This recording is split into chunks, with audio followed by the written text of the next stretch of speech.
Good morning, Buccaneers fans, and man, this was a tough game to watch for a lot of you at home, I know.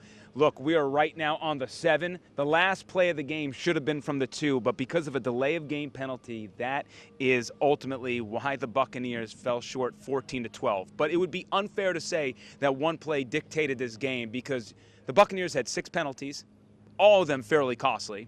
They also had 2 fumbles, one from Bashad Perriman, one from Russell Gage. Both of them were when the offense honestly looked at its best. And then also they had less than 200 yards of offense before the final drive where Tom Brady pushed the team down the field for 89 yards, finally getting them in the end zone with a Russell Gage touchdown. So what do we take away from this contest? First, Todd Bowles is concerned about that unit. He is concerned about that offense. And when asked Cam Brate what he thought about that comment, he said, how can you not be concerned? We've only scored 3 touchdowns in 3 games. Tom Brady, you can tell, he's frustrated as well. This is a guy who was supposed to take off on Wednesdays for practice.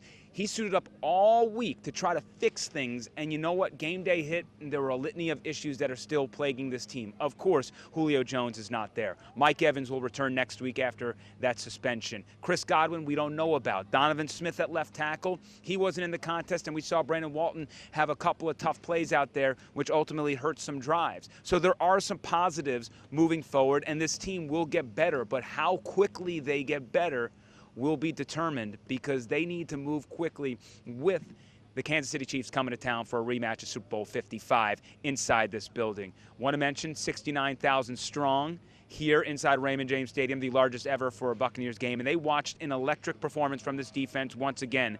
The defense gave up a touchdown, and we're about to give up a third in a row, but then a huge fumble forced on the one by none other than Vita Vea, actually, who was sort of in coverage. Not sure about that one, but that sparked the defensive unit, who only gave about 2 first downs after that point, and that fumble happened in the second quarter. So for the 3rd straight game, the defense doesn't give up more than 14 points. They have been phenomenal, but the offense hasn't scored more than 20 points at this point.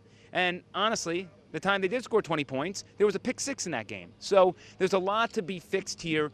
The good news is, I do not believe there were major injury concerns walking away from this game, which is a positive.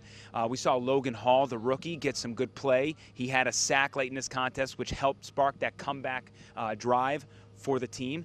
But now we move on to next week, and of course we have to figure out what's going to happen with the squad. And if there's a storm coming to town, Todd Bowles said that he does not have a plan yet on what the team will do, but they have a few options on the table, and they will come to a decision today. So we'll see what happens, and of course, everyone, please stay safe out there. Get yourself prepared for whatever might be coming our way.